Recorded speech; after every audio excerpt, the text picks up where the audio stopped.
श्रीराम नमस्कार.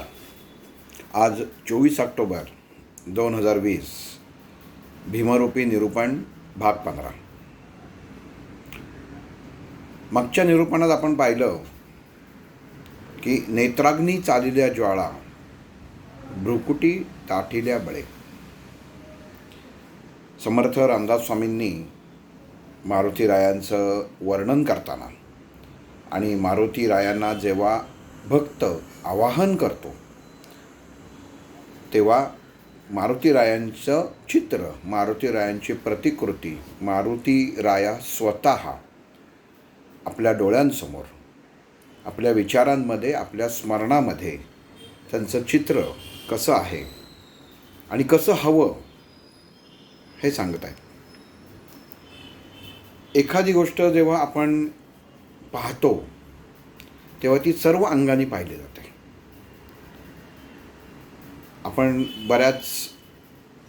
आपण टी व्हीच्या सिरियलमध्ये पाहतो, वाचतो की आभूषण ही जो वीर असतो, जो राजा असतो, तर ते सेवक पण असतात, पण आभूषण हे वापरायचं सुरुवातीपासनं पूर्व परंपार ही प्रथा आहे आणि ज्याची काही विशिष्ट कारणं पण आहेत. जो मनुष्य किंवा जी स्त्री किंवा एखादा प्राणी जरी म्हटलात, ते आभूषण जेव्हा धारण करतो किंवा त्याला धारण केलं जातं तेव्हा त्याच्या पाठीमागं विशिष्ट कारण असतं की जे शक्तितत्वाशी, अग्नितत्वाशी हे निगडीत आहे. इथं समर्थ रामदास स्वामींनी मारुतीरायांचं वर्णन करताना पहिल्यांदा मारुतीराया कसे आहेत हे सांगितलं, लोकांप्रती त्यांचा भाव काय आहे हे सांगितलं, त्यांची शक्ती काय आहे हे सांगितलं. धर्मासाठी जेव्हा मारुतीराया अंगामध्ये एक चेव, कारण एखादी गोष्ट जर आपल्या साध्य करायची असेल आणि ती जर धर्मासाठी लढली जात असेल तर अंगामध्ये ती स्फूर्ती, तो चेव हा पाहिजेच. तसं जो ध्वज मारुतीरायांनी हाती धरलेला आहे, आपण भीमरूपीमध्ये ऐकलं आहे की ध्वजांगे उचली बाहो, आणि त्या आवेशाने पुढे जात आहेत. आणि आवेश तो कसा आहे तिथं समर्थ रामदास स्वामींनी वर्णन करताना की जो काळ आहे तो सुद्धा ह्या रुद्राला पाहून, या रुद्र अवताराला पाहून त्या काळाला वाटतं की हाच आपला काळ ठरू नये, असं वर्णन समर्थ रामदास स्वामींनी केलं. ब्रह्मांडाशी मारुतीराया यांचा संबंध काय, त्यांच्या दृष्टीमध्ये, त्यांच्या नयनांमध्ये जे ब्रह्मांड सामावलेलं आहे, या ब्रह्मांडामध्ये असलेले सर्व प्राणी मात्र मारुतीरायांप्रती जो भाव ठेवतात त्याच भावाच्या अनुसार ते त्या भक्तांना पावतात. हे करत असताना जर एखाद्या दुर्बल व्यक्तीवर जर अत्याचार होत असतील, एखादा सर्वसाधारण भक्त जेव्हा मारुतीरायांना काही शक्तीसाठी आवाहन करत असतील तर मारुतीराया आपलं स्वतःचं रूप बदलून, स्वतःचं स्वरूप बदलून शरीरामध्ये रागानी, द्वेषानी या भक्ताच्या शत्रूवर ते चालून जातात. त्याचं वर्णन मागच्या ओवीमध्ये समर्थ रामदास स्वामींनी केलेलं आहे. आता पुढं वर्णन जाताना पुच्छते मुरडिले माथा, किरीटी कुंडले बरी, असं आपण भीमरूपी स्तोत्र म्हणताना उच्चार केला जातो. पुच्छते मुरडिले माथा, किरीटी कुंडले बरी, असा उच्चार आपण जेव्हा भीमरूपी म्हणतो तेव्हा बरेच जण करतात. मी मागच्या वेळीच सांगितलं की काळाग्नी काळ रुद्राग्नी देखता कापती भये, इथं न दिसणारा पूर्णविराम हा समर्थांनी दिलेला आहे. काळाग्नी म्हणजे जो बघतोय तो, कोणाला काळं रुद्राग्नी देखता कापती वय, काळं रुद्राग्नीला बघतोय आणि ते बघून हा काळाग्नी घाबरलेला आहे. हे पूर्णविराम कुठं शब्दानंतर येतो, जो नाही आहे पण आहे, हे आपल्याला कळणं खूप गरजेचं आहे. तसंच इथं सुद्धा ह्या ओवीमध्ये पुच्छते मुरडिले माथा किरीटी कुंडले बरी, असं जर तुम्ही ह्या ओवीचा अर्थ काढायचा म्हटलात तर तो चुकीचा निघेल. तर त्याचा पूर्णविराम कुठं आहे? पुच्छते मुरडिले हा एक अर्थ येतो, माथा किरीटी हा दुसरा अर्थ येतो आणि कुंडले बरी हा तिसरा अर्थ येतो. पण तो शब्द उच्चारताना पुच्छते मुरडिले माथा आणि मग किरीटी कुंडले बरी असा उच्चार बरेच जण करतात आणि तोच बहुतेक ठिकाणी आहे. पण जर त्याचं विश्लेषण, त्याचं जर आपण स्पष्टीकरण द्यायचं जर प्रयत्न केला तर हे शब्द तिन्ही वेगळं करणं गरजेचं आहे. कारण पुच्छ शेपूट, समर्थ रामदास काय म्हणतात? पुच्छते मुरडिले म्हणजे मुरडली आहे. आपण जर मारुतीचं मूर्ती बघतो आणि सर्वसाधारण माणसांनी समर्थ रामदास स्वामींनी भीमरूपी लिहिलं आहे, तर भीमरूपी लिहितानाच जे दर्शन समर्थ रामदास स्वामींना झालं. आता ह्याची एक छोटीशी कथा आहे. असं आता ती खरी आहे का खोटी आहे मला माहीत नाही, पण ती मी वाचलेली आहे आणि आपण त्यातनं खरी खोटी करण्यापेक्षा त्यातला भावार्थ लक्षात घेणं गरजेचं आहे. असं म्हणतात की चाफळला जेव्हा समर्थ रामदास स्वामी रोज नदीमध्ये उभं राहून श्रीराम जयराम जय जय राम या 13 अक्षरांचा जप करायचे आणि गुडघेवर पाण्यामध्ये उभं राहून तो जप केला जायचा. रोज त्यांची नित्याची सवय होती.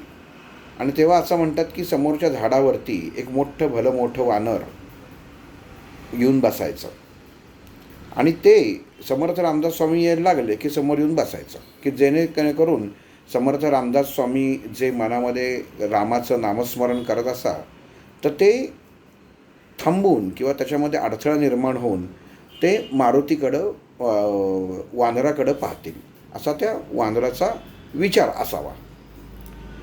अशी 12 वर्ष जातात आणि एकदाही समर्थ रामदास स्वामी त्यांना दिसत असतं समोर ते वानर येऊन बसलं आहे, पण कधीही त्यांच्या मनामध्ये कुठला विचार शिवत नाही, काही नाही आणि ते त्यांनी ओळखलेलं असतं की कोण येऊन बसलं आहे.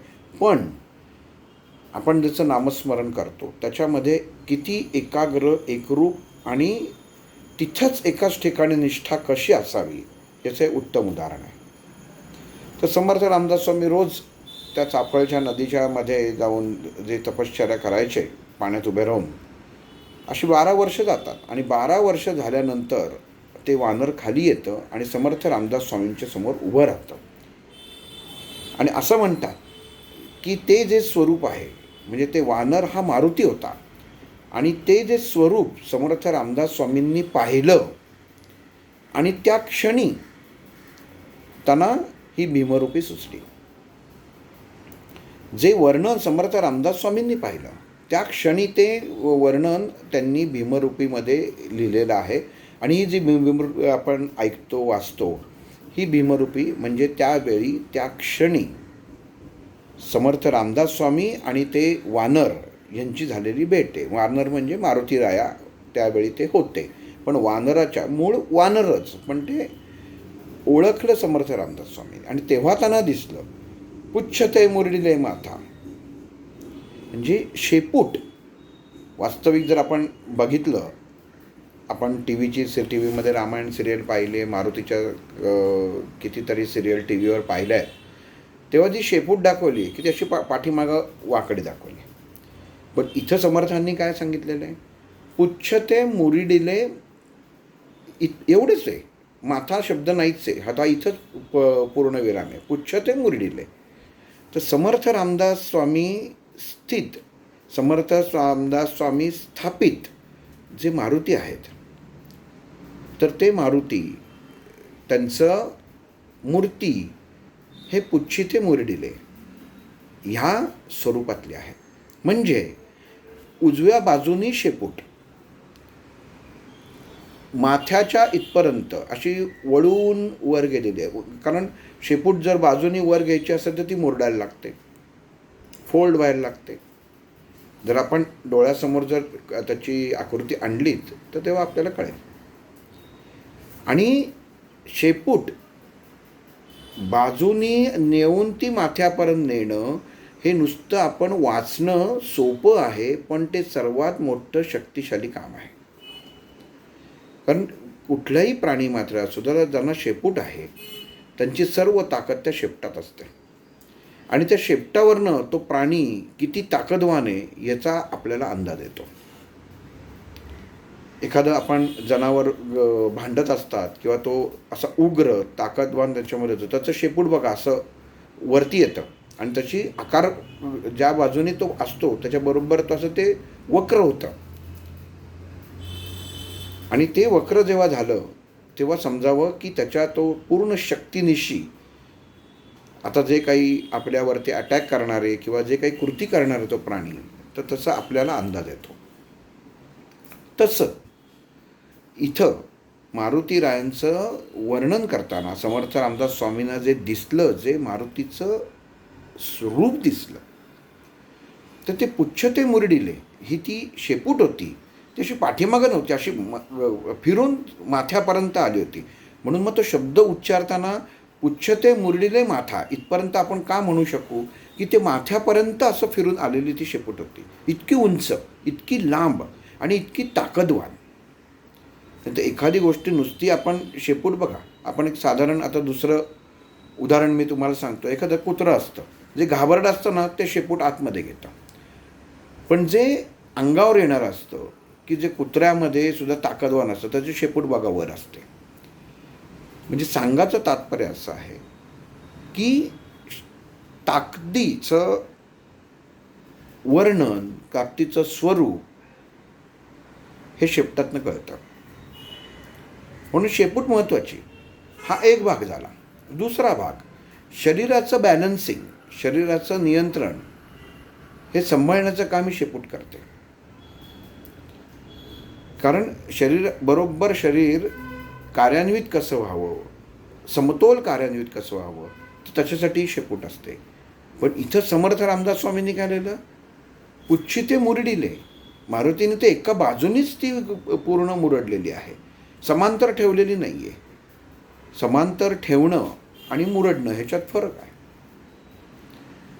सगळे प्राणी मुरडू शकत नाहीत शेपटीला. जी नैसर्गिक त्यांची जी अवस्था आहे तीच आणू शकतात, पण ती अशी एका बाजूला करू शकत नाही. पण ते मारुतीने केलं का, तर त्याची शक्ती, त्याच्या शक्तीमध्ये ताकद होती. म्हणून समर्थ रामदास स्वामींचे स्थापित जे मारुती आहेत ह्याचं मुद्दामून आपण वर्णन करताना हे का करावं, का तिथं नमस्कार करावं, का त्याला वैशिष्ट्य आहे, का ते विशिष्ट आहे आणि काय ताकद आहे, तर ही जसं वर्णन आहे भीमरूपे तसे ते प्रत्येक मारुती स्थापित आहेत की तिथपर्यंत ती शेपटी गेलेली आहे.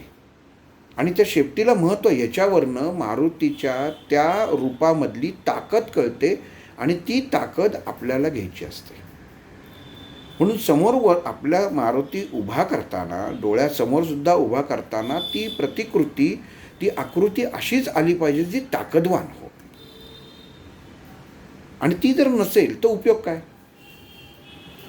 म्हणून समर्थांनी ताकदीचं वर्णन करताना एखादा वीराचं वर्णन आहे. या ओळीमध्ये मारुतीचं वर्णन पुच्छे ते मुरडिले, पुढं लिहिलंय माथा किरीटी सुंदरेवर. म्हणजे एका वीराचं वर्णन केलेलं आहे, वीर मारुतीचं वर्णन केलेलं आहे. दास मारुती वेगळा, वीर मारुती वेगळा. मारुती एकच, रूप वेगळं. दासाची कृती, दासाचं दिसणं हे कसं असतं, हात जोडून प्रभू रामचंद्राच्या आणि सीतामाईच्या पायाकडं, चरणांकडं ज्याची दृष्टी आहे तो दास. पण जेव्हा वीर मारुतीचं येतं तेव्हा तो हात वर जातो, ती शेपटी. आता दास मारुतीमध्येच शेपटी बघा बरं आहे का, तिथं आहे का मुरडीले, तर तिथं नाही आहे, तिथं खाली आहे. कारण आपल्या स्वामींसमोर आपल्या स्वामींसमोर, आपल्या मातेसमोर आपल्या शक्तीचं वर्णन ते काय करावं. म्हणून मारुती तिथं जेव्हा प्रभू रामचंद्रांच्या आणि सीतामाईच्या चरण कमलांकडे दृष्टी लावून बसलेत, तेव्हा ती शेपटी खाली आहे, ती वर नाही आहे. म्हणजे तिथं त्यांनी ताकदीचं प्रदर्शन केलं नाही. तो मारुती, ती मुद्रा वीर मारुतीची नाही, ती दास मारुतीची आहे. हे आपण विचारात घेतलं पाहिजे. नुसतं मारुती म्हणून समोर आणू नये. आपल्याला कशाची गरज आहे. आपण मनाने शरीराने चांगले आक्रमक आहोत, तर आपल्याला आपली आक्रमकता आपल्याकडं आहे. मग अजून आक्रमकता आपल्याला पाहिजे का, तर त्याची गरज नाही आहे. मग त्याच्यासाठी आपल्याला दासत्व, जर आपल्याला दास मार्गाने जायचं असेल तर मारुतीची तीच मुद्रा हवी. पण इथं वर्णन करताना समर्थ रामदास स्वामींनी ह्या ओवीमध्ये वीर मारुतीचं वर्णन केलेलं आहे. पुच्छिते मुरडिले, पुच्छते मुरडिले अशी ती माथ्यापर्यंत आलेली पाठीमागणं शेपूट अशी ताठार झालेली, की जे वीरतेचं एक लक्षण आहे, ताकदीचं एक लक्षण आहे. आणि माथा किरीटी म्हणजे ज्याच्या माथ्यावरती, डोक्यावरती, मस्तकावरती मुकुट आहे, म्हणजे कसं आहे, वीर आहे. इतरत्र वावरताना आभूषणं घालली जातात का, नाही जात. जी कृती आहे, ज्या भावामध्ये प्रदर्शित व्हायचं आहे, तो भाव जेव्हा प्रकट होतो तेव्हा ते स्वरूप, ते रूप बदललं जातं. आणि ते इथं समर्थ रामदास स्वामींनी सांगितलेलं आहे.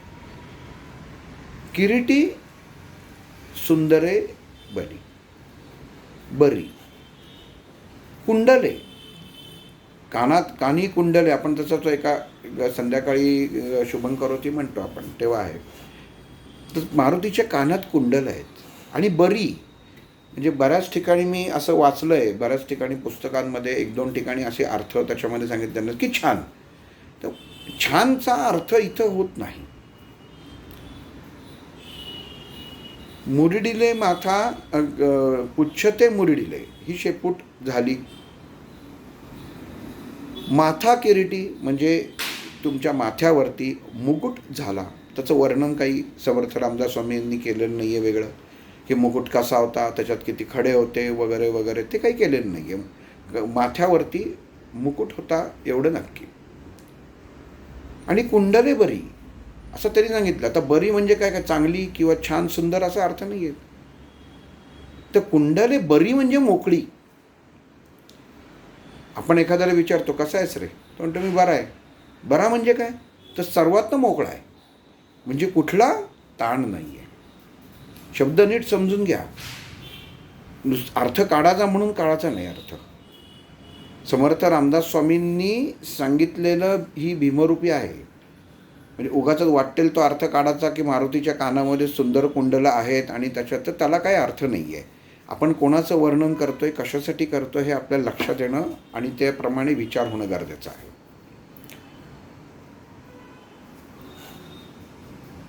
पुच्छते मुरडिले माथा किरीटी कुंडले बरी. ही कुंडलं जी कानात घातलेली आहेत ती बरी म्हणजे मोकळी आहेत, म्हणजे हलणारी आहेत. का हलणारी आहेत, याचं कारण असं आहे सांगतो, की जेव्हा कानाला आपण भोग पाडतो, कान टोचणं म्हणतात त्याला. लहान मूल जेव्हा जन्माला येतं तेव्हा असं म्हणतात की 7-8 दिवसात त्याचे लगेच कान टोचतात. कशासाठी टोचतात, आपण कधी विचार केला आहे की लहान मुलाला, एवढं बिचारं लहान मूल जन्माला आलं आहे, त्याला नुसतं, आपलं नुसतं शरीराला असं सुई लागली तर होतं, आणि त्याला कान का टोचायचं. तर त्याचं मुख्य कारण असं आहे की त्या देहामध्ये असलेली शक्ती ही किती आहे ही त्याच्यामधनं कळतं आणि ती नियंत्रित होते.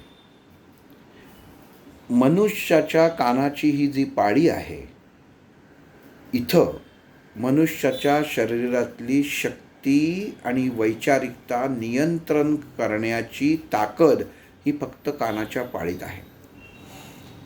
आपण कधी विचार केला की शाळेमध्ये असताना चूक झाली की शिक्षक कान पकडायचे, असा इथं नाही पकडायचे, इथं पकडायचे. इथं का पकडायचे, कारण शरीरामध्ये त्या क्षणी जसा कान पिळला की लगेच बदल होतो. लग्नामध्ये बायकोचा भाऊ कान पिळतो. कशासाठी? आपण गंमत म्हणून फोटो वगैरे काढतो.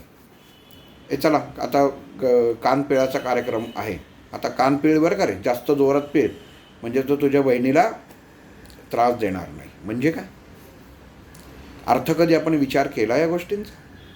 कृती बघतो पण अर्थाचा विचार आपण करत नाही. तर तो अर्थाचा विचार करणं गरजेचं आहे की कुठलीही कृती आणि कुठलीही दैवत्वाबद्दल, देवाबद्दल जेव्हा एखादी अधिकारी व्यक्ती लिहिते, सांगते, तर त्याला कारण आणि महत्त्वपूर्ण असा गहन अर्थ हा असतो. म्हणून त्यांनी सांगितलं की कुंडले बरी, म्हणजे ही मोकळी कुंडलं आहेत. ही मोकळी जेव्हा होतात कुंडलं, जेव्हा त्याचा ओढ बसते.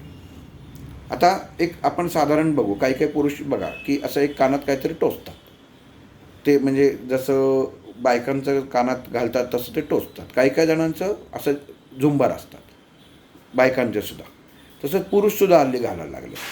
काही जण रिंग घालतात आता त्याच्यामध्ये.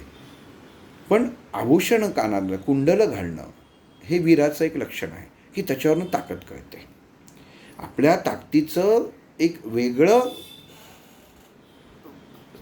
प्रदर्शन करणं, समोरच्या मनामध्ये धडकी भरवणं, हे त्यातलं एक काम पण आहे, एक कार्य पण आहे. आणि आपली स्वतःची शक्ती काय आहे हे समोरच्याला कळावं, त्याच्यासाठी ही कानामध्ये कुंडलं घातली जातात.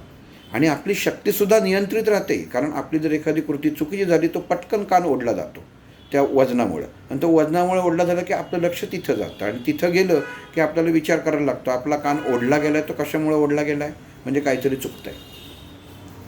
बघा, गणित ह्याचा विचार किती सारासार खोल आहे. आपल्या हिंदू संस्कृतीमध्ये प्रत्येक दागिना हा का घातलेला आहे याचं कारण आहे, आणि सगळ्याचं कारण हे फक्त आपल्या शक्तीशी आणि पंचतत्वाशी, पंचमहाभूतांशी निगडीत आहे. आणि म्हणून समर्थ रामदास स्वामींनी इथं मारुतीचं वर्णन करताना सुद्धा सांगितलेलं की समोरच्याला धडकी भरणावी, पण मारुतीचं नुसती शेपूट बघितली, ती वक्र झालेली शेपूट, समोरच्याला जमणंच शक्य नाही. आपण कधी कुठल्या इतर वानराचं इतिहासामध्ये वाचलं आहे की शेपूट जशी मारुतींनी फिरवली तशी कोणाची शेपूट होती? कधी संदर्भ मिळाला आहे? नाही. तर फक्त तो मारुतीचाच आहे, कारण ती ताकदीचं रूप आहे. सोपं नाही आहे तेवढी ती शेपूट फिरवणं, आणि म्हणून ती खास एक शक्तीचं वर्णन समर्थ रामदास स्वामींनी भीमरूपीत केलं आहे. कारण त्यांना जेव्हा ते मारुती रायात दिसले ते या स्वरूपात दिसले. पुच्छते मुरडीले असं उलटं शेपूट येतं. माझ्या बहुतेक याच्यामध्ये आमच्या डॉक्टरांनी करून दिलं आहे, त्याच्यात ते हे शेपूट आहे बघा, इथं जर नीट पाहिलं तर ते शेपूट आहे, आणि ते माथ्यापर्यंत येतं, असं इथपर्यंत येतं. कारण म्हणजे ताकद बघा, उचललं, स्वतःचं शेपूट उचललं, पण ते कुठपर्यंत उचललं? माथ्यापर्यंत. म्हणून मग तो काही वेळा म्हणताना आपण म्हणू पुच्छते मुरडीले माथा, इथपर्यंत म्हणजे माथ्यापर्यंत. पण मुळामध्ये पुच्छते मुरडीले हा एकच, म्हणजे ह्याच्यात, आणि माथा आणि किरीट म्हणजे माथ्यावरती मुकुट हा दुसरा, आणि कुंडले बरी म्हणजे मोकळी, आणि ती कुंडलं मोकळे, त्याच्यावरनं मारुती, असा वीर मारुती. कोण मारुती? की ज्याला काळसुद्धा घाबरतो, ज्यांनी धर्मस्थापन करण्यासाठी हातामध्ये बाहूमध्ये ध्वज धारण केलेला आहे, असा मारुती जो समर्थ रामदास स्वामींना जो दिसला, जो भावला. त्याचं शेपूट असं मुरडलेलं होतं, डोक्यावरती मुकुट होता, आणि कुंडलं अशी मोकळी होती, आणि त्याचा आवाज येत होता. ते पुढच्या ओळीमध्ये आपल्याला येईलच त्याच्यामध्ये. पण मारुतीचं वर्णन करताना समर्थ रामदास स्वामींनी सर्व दृष्टींनी, सर्व अंगाने ते वर्णन केलेलं आहे. आपण केवळ भीमरूपी महारुद्र नुसतं म्हणून मला ह्याच्यापासून काहीतरी लाभ व्हावा एवढं म्हणून फक्त थांबायचं नाही आहे. तर त्यातलं प्रत्येक शब्द हा आपल्या डोळ्यासमोर येणं गरजेचं आहे, आणि ते स्वरूप उभं होताना तो का केला आहे हे बघा इथं. म्हणून मी कायम सांगत असतो, एखाद्या गोष्टीला जर आपण म्हणतो की एखाद्या ऑफिसचा, घराचा दक्षिण दरवाजा आहे, तर आता मी काय करू? कुठलं आपण लगेच ज्योतिषाकडे जातात, हे लगेच शोधतात, आमचा दरवाजा दक्षिण दरवाजा आहे, हे आहे, ते आहे, आणि मला आता त्रास होतोय वगैरे वगैरे वगैरे असं सगळं. ही खरं वास्तविक कल्पना आहेत या. कधीही वास्तुपुरुषाला नाव ठेवू नये. उद्या वास्तुपुरुष म्हणला तुम्ही राहणारी माणसंच नालाय का, तर काय, कशाला वास्तूला नाव ठेवता. वास्तू कायम तथास्तु म्हणत असते, तिथे आनंदी राहणं गरजेचं आहे. आणि मारुतीला जेव्हा तुम्ही काय फक्त त्याचं काम म्हणून, त्याचं कारण म्हणून किंवा त्याचं हत्यार म्हणून जर वापर करून जर दरवाजावर चिटकवलं तर त्याचा तो उपयोग नाही आहे काही, कारण ते स्वार्थासाठी झालं. पराक्रमी मारुतीचं, पंचमुखी मारुतीचं दरवाजावरती बरेच जण लावतात, दक्षिणेकडं असतं त्याच्यामध्ये ते लावतात. पण मनामध्ये जर त्या मारुतीचे प्रित्यर्थ जर भावच नसेल, मग त्या मारुती काय तुमचं नोकर आहे की त्यांनी इथं दरवाजावर स्वतःवर बसावं आणि तुमचं सगळं नीट करावं आणि तुम्ही त्या पैशांवरती, संपत्तीवर मिळणाऱ्या सुखावरती मजा करावी आणि फक्त दरवर्षी ते चित्र बदलावं का. भाव तर मनात काही नाही. कधी आपण त्या दरवाजात थांबून त्या मारुतीला नमस्कार करतो की बाबा रे तुझ्यामुळं आज माझं नीट आहे. वास्तविक नीटच असतं, कारण मनातला भाव जर प्रगट व्यवस्थित होत असेल तर प्रत्येक वास्तूसुद्धा चांगली आहे. नाव ठेवूच नाही. जिथं रामनामाचं नाम घेतलं जातं ती प्रत्येक वास्तू, मग ते अगदी शौचालय का असे ना, ते पवित्रच. कारण जिथं रामनाम घेतलं जातं, जिथं नामस्मरण होतं, ती कुठलीही जागा असो ही पवित्रच मानली जाते आणि पवित्रच आहे. फक्त त्याचा मनुष्य सध्या स्वतःच्या स्वार्थासाठी खूप वापर करत असतो. मग मारुतीचं त्याच्यामध्ये आपण म्हणतो वीर मारुतीचं चित्र आणलं. काही एका ठिकाणी मी बघितलं की त्यांनी दरवाजावर असं मारुतीचं चित्र लावलं आहे. म्हटलं वा, दक्षिणेकडे लावलेलं आहे, यमाची दिशा आहे, तुम्ही त्याला अगदी आग्रहाने बोलत आहे. मारुती रायच बोलवत आहेत, या घरात या. त्याच्यामध्ये तत्वाचा विचार करा नीट की तुम्हाला कसा पाहिजे. म्हणून समर्थ रामदास स्वामींनी इथं दिलेलं आहे वर्णन. नुसती ही ओवी म्हणा, नुसतं हे स्तोत्रातली एवढं त्यांना भीती वाटते ना मनामध्ये की मला या दिशेची भीती आहे, मला आमचं असं होतं, आमचं तसं होतं, अमुक होतं, जागेत भीती वाटते, थरकाप होतो, छातीवर दडपण येतं. बस उच्छते मुरडिले माथा किरीटी कुंडले बरी, एवढी ओळ जरी म्हटलं तरी त्याचं ताकद तुम्हाला कळेल त्या मारुतीची. कारण त्या क्षणामध्ये वीर मारुती हा समोर प्रगट होणार आहे. समर्थ रामदास स्वामींनी प्रत्येक शब्द, प्रत्येक ओळ, प्रत्येक ओवी लिहिताना हा मनुष्याला सुद्धा ग्राह्य धरून ही मारुतीचं वर्णन केलेलं आहे. त्यामुळे भीमरूपी याचं जेव्हा आपण पठण करतो तेव्हा नुसतं पठण न करता तो मारुतीची मूर्ती, त्या मारुतीची प्रतिमा ही आपल्या डोळ्यासमोर आणून त्या ओवीवरती दाब देऊन, की असं तुम्ही नुसतं म्हणलं पुच्छते मुरडेले माता क्रीडी कुंडले बरी सुवर्णकटिका, ते त्याला अर्थ नाही आहे. ते काय आपलं भरभर भरभर भरभर भरभर म्हणून मोकळं व्हायचं काम नाही आहे. ते डोळ्यासमोर आणलं पाहिजे. उच्छते मुरी दिले की असा डोळ्यासमोर मारुती उभा राहायला पाहिजे. हे कसा ताकदवान आहे, ज्याचा कसा आहे, माथ्यावरती ज्याच्या मुकुट आहे आणि कुंडला अशी मोकळे पडले. ती कुंडला आपल्याला डोळ्यासमोर दिसली पाहिजे, नाही तर नुसतीच हालती कुंड दिसत आहेत तर तसं नाही, ती दिसली पाहिजे. ती देवा दिसतील तेव्हा समजायचं की आपण जे भीमरूपी म्हणतोय त्याला काहीतरी अर्थ निर्माण होतोय. नुसतंच वाचायचं कुंडलं कशी दिसतात कुंडलं मी पाहिलीच नाहीत. मग एवढ्या वर्ष भीमरूपी ऐकून वाचून काय केलं. बघा 100 गोष्टी तुम्ही आत्ता इंटरनेटवर त्या गुगलवर पाहता. कुंडलांचा आकार बघा कसा असतो. आणि मोकळी कुंडलं जी आपण बघितलं एखाद्या घंटेच्या आकारासारखी असतात. पुढं येईलच, पुढच्या श्लोकामध्ये त्याचा अर्थ आहेच आहे. पण हे आपल्याला कळणं गरजेचं आहे की समर्थ रामदास स्वामींनी केवळ नुसतं आपलं वेळ जावा म्हणून लिहिलेलं नाही आहे. प्रत्येक गोष्टीत समर्थांच्या जे काही लिखाण आहे, आरत्या आहेत, त्यातल्या प्रत्येक शब्दाचा खूप छान अर्थ आहे आणि तो आपण घ्यायचा आहे. आज इथंच थांबतो. श्रीराम.